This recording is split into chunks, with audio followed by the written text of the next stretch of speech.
Hi hello నమస్తే నేను మీ భావన. అమెరికా అధ్యక్షుడు ట్రంప్ తీసుకున్న వరుస నిర్ణయాలపై ఎగ్జిక్యూటివ్ ఆర్డర్లపై అనేక విమర్శలు వస్తున్నాయి. ఈ నిర్ణయాల వల్ల భారతీయ విద్యార్థులపై ఎలాంటి ప్రభావం చూపబోతుంది? ఇదే విషయంపై మాట్లాడేందుకు మనతో పాటు ఉన్నారు ప్రముఖ విశ్లేషకులు పెంటపాటి పుల్లారావు గారు. సార్ నమస్తే. నమస్కారం అండి. సార్, వలసదారుల మీద ట్రంప్ చాలా దూకుడు చూపిస్తున్నాడు. ఇది భారతీయుల మీద ఎలాంటి ఎఫెక్ట్ చూపించబోతుంది? మనం ప్రత్యేకంగా లక్షల మంది భారతీయులు విద్యార్థులు యుఎస్ఏలో ఉన్నారు. ఇప్పటి నుంచే కాదు, గత 10 సంవత్సరాలు 20 సంవత్సరాలు బట్టి అక్కడ యూనివర్సిటీ సిస్టమ్ చాలా వరకు ఫారెన్ స్టూడెంట్స్ మీద ఆధారపడి ఉంటుంది ముందరికి వెళ్ళటానికి. ఆ అలవాటు పడ్డారు కూడా అక్కడ యూనివర్సిటీ స్టూడెంట్స్ భారతదేశం నుంచి రావటం. ఇప్పుడు మనం అడిగేది ఏంటి? న్యాయంగా వెళ్ళి చదువుకున్న వాళ్ళకి ఇబ్బంది లేదు. ఎవరైనా వెళ్ళి ఫ్రాడ్ డాక్యుమెంట్స్ వాడి వాళ్ళ చట్టాలని ఫాలో అవ్వకపోతే తప్పకుండా పరిణామాలు ఉంటాయి. అమెరికాలో ఉండకూడదు, యూరోప్ లో ఉంటారని కాదు కదా. ఇప్పుడు మన ప్రభుత్వం కూడా ఏమన్నారంటే, మాకు ముఖ్యమైన సబ్జెక్ట్ ఇది, మా వాళ్ళు అక్కడ పనిచేయటానికి స్కిల్ ఉన్న వాళ్ళకి భారతదేశం నుంచి బయట పంపిస్తున్నాం స్పష్టంగా చెప్పారు. రేపు ఈ బడ్జెట్ లో కూడా స్కిల్ ఇవ్వటం, ఇతర దేశాలకు వెళ్ళి మంచి జీతాలకు పని చేసుకుంటే తప్పులేదన్నారు. ఆ పని జరుగుతుంది.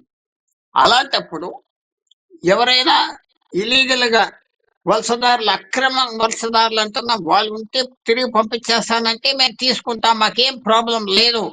అది మన ఫారెన్ మినిస్టర్ కూడా మన అమెరికన్ ఫారెన్ మినిస్టర్ తో చెప్పడం జరిగింది. భారతదేశం ఆలోచించుకోవాల్సింది ఏంటంటే, మనకి దాదాపు 10 లక్షలు 15 లక్షల మంది పనిచేస్తున్నారు అక్కడ కరెక్ట్ పేపర్స్ తో. ఇలాంటి చిన్న చిన్న విషయాలతో మనం పట్టించుకుంటే వాళ్ళ పరిస్థితి కూడా డేంజర్ లో పడుతుంది. సంవత్సరానికి 1,00,000 మంది 2,00,000 మంది కొత్త వాళ్ళు వెళ్ళేది ఆగిపోతాడు. అందువల్ల ఎవరైనా అక్కడ ఫ్రాడ్యులెంట్ డాక్యుమెంట్స్ వాడితే, అక్రమం వలసదారులు అయితే మనం ఏం చేయలేం. అది మాత్రం తప్పదు భారతదేశానికి. ఎందుకంటే భారతదేశం మీద ఎక్కువ కన్ను ఉన్నది. ఉన్న H1B వీసాస్ ప్రతి సంవత్సరం 75% భారతీయులకే వెళ్తుంది. 75%. అందువల్ల ఇది 2 రకాలుగా చూడాలి. లెజిటిమేట్ గా, లీగల్ గా, కరెక్ట్ గా ఉన్న వాళ్ళని మాత్రం ముట్టుకుంటే భారతదేశం ఒప్పుకోదు. అమెరికా మన మీద యాక్షన్ తీసుకోవడం కాదు, మనం కూడా లెక్క లేకుండా చేసే ప్రవర్తన చేసే దేశం అని అందరికీ తెలుసు. భారతదేశం ఇంట్రెస్ట్ ఏంటో తెలుసు. భారతదేశం ఇంట్రెస్ట్ ఎవరి గురించి తప్పమని తెలుసు. ట్రంప్ ఉండదే, ఇంకోటి ఉండదే తప్పం. మీకు జ్ఞాపకం చేస్తున్నా, 2022లో రష్యన్ ఆయిల్ కొనకూడదు, భారతదేశం కూడా కొనకూడదు అంటే భారతదేశం ఒప్పుకోలేదు. మీ యుద్ధాలు మాకు సంబంధం ఏంటి? మా యుద్ధంలో మీకు ఎప్పుడన్నా మీరు సాయం చేశారా? చైనా పాకిస్తాన్ గొడవలతో సాయం చేశారా? అది భారతదేశం హార్డ్ స్టాన్స్ తీసుకుంటారు మెల్లిగా మన ఇంట్రెస్ట్కి వస్తే. కానీ ఫ్రాడ్యులెంట్ వ్యక్తుల్ని, ఫ్రాడ్యులెంట్ కాగితాలని భారతదేశం డిఫెండ్ మాత్రం చేయదు. అంటే ఇప్పుడు మెక్సికో, చైనా వీళ్ళందరితో కూడా ఒప్పందం కుదరట్లేదని వాళ్ళని పంపిస్తున్నారా? లేకపోతే ఇప్పుడు చైనాతో ఎలాంటి ఒప్పందం ఉంది? ఇప్పుడు మెక్సికో వాళ్ళని కూడా మొత్తానికి తిరిగి పంపించే అవకాశాలు చాలా ఉన్నాయి. పంపించారంటూ కూడా మనకు ఆరోపణలు వస్తున్నాయి మరి.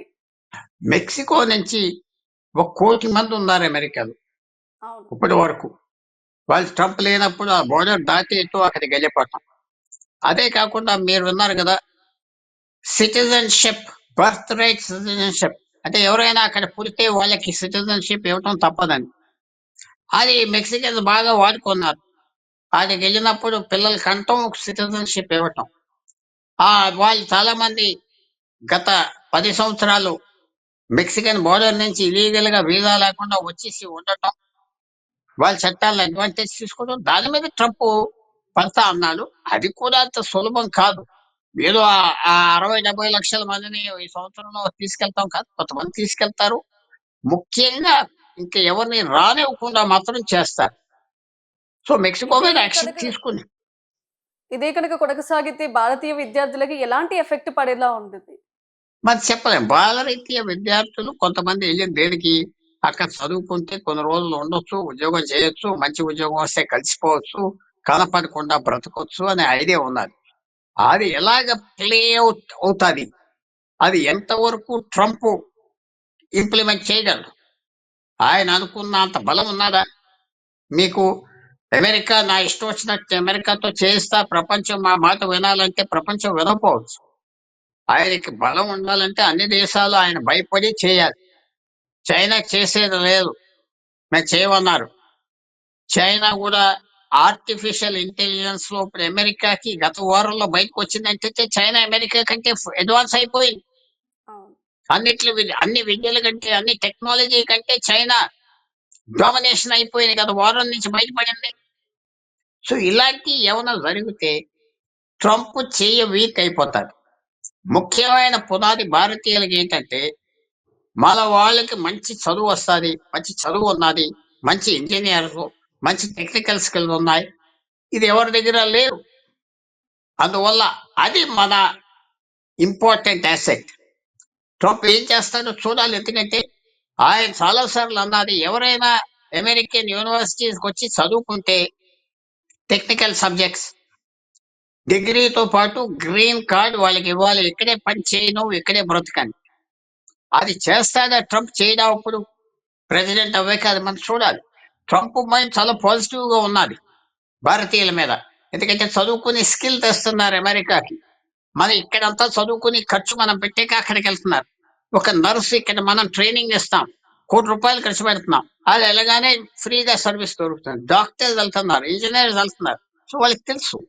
సో నేనంత ప్రమాదం ఉన్నది భారతీయులకి అది చెప్పట్లేదు. భారతీయులు వెళ్ళే వాళ్ళు అన్స్కిల్డ్ లేబర్ కాదు, వ్యవసాయ కూలి పనులు, లేకపోతే జానిటర్లుగా, లేకపోతే సఫాయి కర్మచారి లేబర్ వర్క్ చేయట్లేదు. వాళ్ళు చదువుకున్న స్కిల్ తీసుకొస్తున్నారు కాబట్టి వాళ్ళకి అంత ప్రమాదం లేదు అని భావిస్తున్న ట్రంప్ మాటలు కూడా గత 4 సంవత్సరాలు విని అది కూడా అనిపిస్తుంది. మరి సార్, మరి ఇప్పుడు ఇదంతా చూసుకుంటే ఇక్కడ నుంచి వెళ్ళిన విద్యార్థులకి మంత్లీ వాళ్ళ ఎక్స్‌పెన్సెస్ దాదాపు 30,000-50,000 వరకైతే అవుతాయి. సో, మరి ఇదంతా కూడా ఖర్చు వాళ్ళంతా అక్కడుండి చదువుకుంటూ, పార్ట్ టైమ్ జాబ్ చేస్తూ ఇదంతా ఎక్స్‌పెన్సెస్ అయితే వాళ్ళు కవర్ చేశారు ఇన్ని రోజులు. మరి ఇకపై భారతీయులు అంటే ఇక్కడ నుంచి పంపించిన వాళ్ళ పేరెంట్స్ పైదే ఇదంతా కూడా బర్డెన్ పడేలాగా ఉంది. మరి ఇలాంటి పరిస్థితిలో అంటే పేరెంట్స్‌కి చూడాలి. ఇప్పుడు ఎలాంటి ఏ స్టూడెంట్స్ అయితే అప్పులు తీసుకుని వెళ్ళారో ఫకీరు చదువుకోవచ్చు, టెంపరీగా పని చేయొచ్చు, చూడాలి. అమెరికన్ గవర్నమెంట్ ఏమన్నా వాళ్ళని పని చేయనిస్తుందా? పార్ట్ టైం వర్కర్స్ గా అక్కడ చేయిస్తారు వాళ్ళకి కూడా అనుకుంటున్నాను నేను. లాసే గదా! అక్కడ పార్ట్ టైమ్ జాబ్ చేపించుకుంటున్న ఎక్కడైతే ఉన్నాయో కొన్ని ఆర్గనైజేషన్స్ వాళ్ళు కూడా నష్టపోతారు గదా మరి. అదే వాళ్ళకి ఇలాంటి ఎందుకంటే జాబ్స్ మన చేస్తారా? భారతీయులే ఇలా తక్కువ బడ్జెట్‌తోనే భారతీయులు మనకి ఎక్కువ టైమ్ వర్క్ మెక్సికన్లు చేసి చేసిస్తున్నారు. భారతీయులు మెక్సికన్లు పని చేసేది అక్కడ వాళ్ళు పని చేయడానికి రెడీగా లేరు. అవును. వీళ్ళు ఎంత తక్కువ శాలరీ ఇచ్చినా పని చేస్తున్నారు.